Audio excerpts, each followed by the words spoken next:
अस्सलाम वालेकुम नाजरीन। कैचअप क्रिकेट के एक और एपिसोड के साथ तौसीफ और हमारे साथ मौजूद हैं डॉक्टर साहब। तो आज हम बात करेंगे हसन अली ऑल्दो इस सीरीज में नहीं खेले लेकिन हेडलाइंस को उन्होंने हिट किया।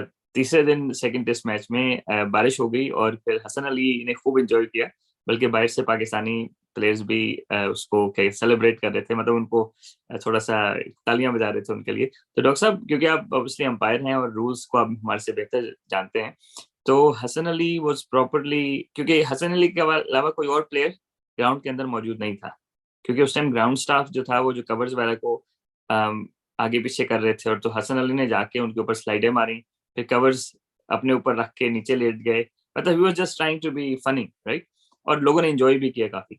तो इसका दूसरा एस्पेक्ट ये है कि लॉज ऑफ द गेम और रूल्स वो क्या कहते हैं। तो पहले ये बताएं कि ऑब्वियसली लोगों ने एंजॉय किया, which was good, they are entertainers, right? But obviously they are entertainers in terms of cricket, not off the field things.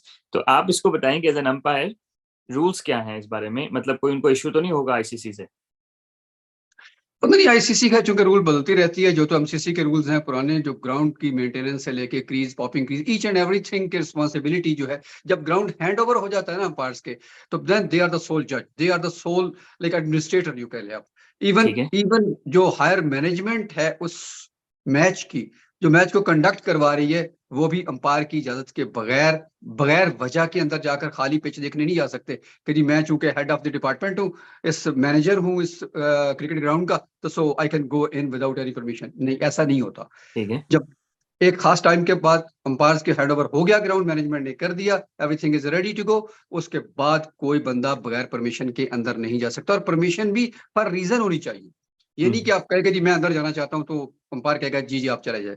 तो क्योंकि आपको किसी की इंटेंशन का नहीं पता, बिल्कुल वो सही है। अंदर जाकर डैमेज भी कर सकता है। और ऐसी एग्जांपल्स तो मैच के अंदर मौजूद है कि लोगों ने ड्यूरिंग मैच 26 कैमरों के सामने भी विकेट को डैमेज किया हुआ है, पिच को आई मीन, और साथ बॉल को भी डैमेज किया हुआ है। तो इस तरह से ये मेरे ख्याल में, जाती तौर पर मैं थोड़ा ऑर्थोडॉक्स स्टाइल का हूं, तो मुझे लगता है कि शायद ये प्रेसिडेंस इतनी अच्छी नहीं है। क्योंकि उसकी वजह ये कि मतलब I am not criticising Hasan Ali, ये कीप इन माइंड, मसला ये है कि जब कोई बात रूल की भी की जाती है तो लोग कहते हैं जी क्या प्रॉब्लम है इसमें, एंटरटेनमेंट है, सो अगर उसने कर दी तो इसमें क्या हर्ज। इसमें हर्ज यही है कि आप इस पे फिर पाबंदी नहीं लगा सकते। अगर आज एक गया, कल को दो जाएंगे, परसों को सारी टीम चली जाएगी, तो फिर आप रोकेंगे कहां पर? तो फिर क्या आईसीसी को नया रूल बनाना पड़ेगा कि नोबडी कैन गो इन? तो कुछ ट्रेडिशनल चीजें होती हैं, और क्रिकेट वैसे ही ट्रेडिशंस की गेम है, कन्वेंशन की गेम है। तो इसके अंदर हमें इन चीजों को रिस्ट्रिक्ट करना चाहिए कि अंदर जाना क्या जरूरी है, और क्या ये एंटरटेनमेंट टिकटॉक के लिए जरूरी है। भाई आपने अगर अपना यूट्यूब चैनल चलाना है या किसी को स्टफ देना है, तो you can do something else, balcony में कर लें, ऊपर ड्रेसिंग रूम में कर लें, कहीं और कर लें, अपने प्राइवेट सेक्टर में कर लें। लेकिन आप इतने पूरे वो क्या अपना सारा जो आवाम भी बैठी हुई है, पूरा स्टेडियम भरा हुआ लोगों से, और आप कैमरों के सामने आप कर रहे हैं, तो आई थिंक कि this is not a very good example, अगर मैं इसको इस तरह से देखूं तो। अच्छा डॉक्टर साहब, हसन अली अक्सर डांस करते हुए भी नजर आते हैं, वो श्रीलंका में भी उनका डांस फेमस हुआ।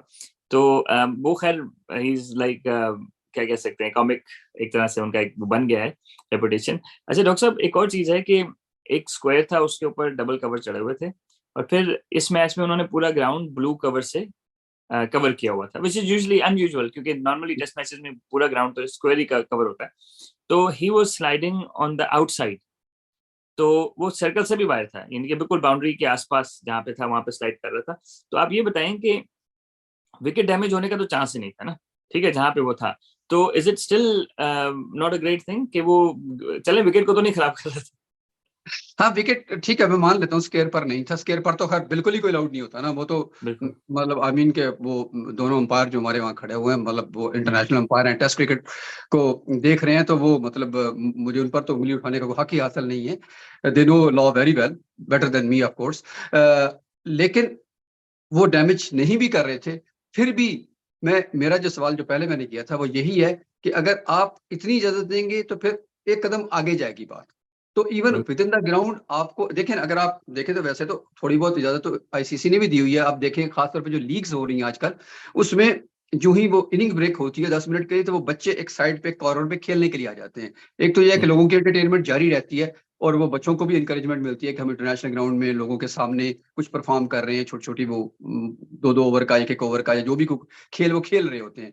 खास तौर पर ये T20 लीग्स में देखने को ये मिल रहा है। तो that's not a bad example at all, but the thing is like जब when you are international player, आप खुद भी उस मसनद पर बैठे हुए हैं, तो आपको वो एग्जांपल सेट करनी चाहिए जो बेहतर हो और जो आगे कैरी की जा सके। क्योंकि इससे मुझे वही बार-बार शक पड़ रहा है कि अगर ये को पाबंद ना किया गया, लॉ ना बनाया गया, तो फिर आप रोकेंगे किसको और किस तरह रोकेंगे?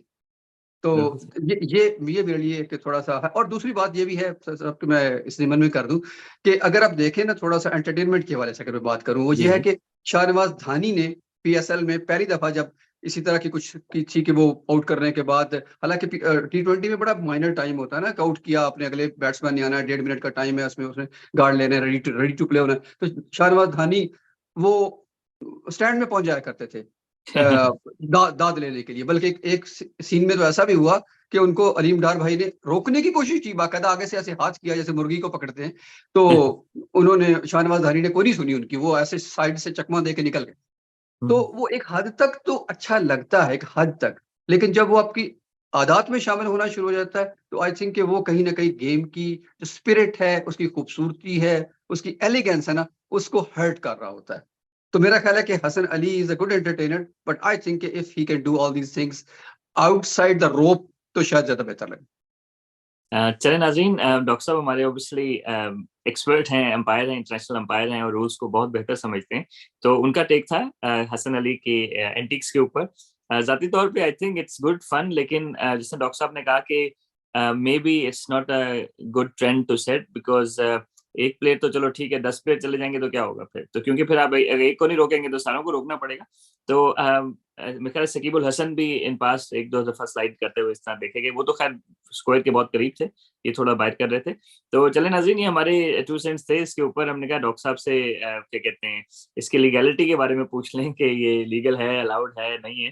तो थोड़ा-सा एम्बिगुअस है, लेकिन डॉक्टर साहब की बात मैं एग्री करता हूँ और आप अपनी ओपिनियन को डेवलप कर लें इस डॉक्टर साहब को सुनने के बाद, कि अगर एक प्लेयर करेगा तो अगर 10 प्लेयर करने लग गए तो फिर क्या होगा? तो it's not probably a great trend. लेकिन one of the hopefully Hasan Ali क्योंकि दोनों टेस्ट मैच नहीं खेले तो एटलीस्ट न्यूज़ में आ गए इस वजह से। तो चलें नाज़रीन, हम इंशाल्लाह वीडियोज़ बनाते रहेंगे। आप अपना ख्याल रखिएगा, इंशाल्लाह जल्दी मिलते हैं। अस्सलाम वालेकुम। बल्कि कमेंट कीजिएगा कि हमें पता चले कि आपको ये हसन अली की जो है हरकत व सकनात वो कैसी लगी। बिल्कुल ज़रूर। चलें, इजाज़त दें। अस्सलाम वालेकुम।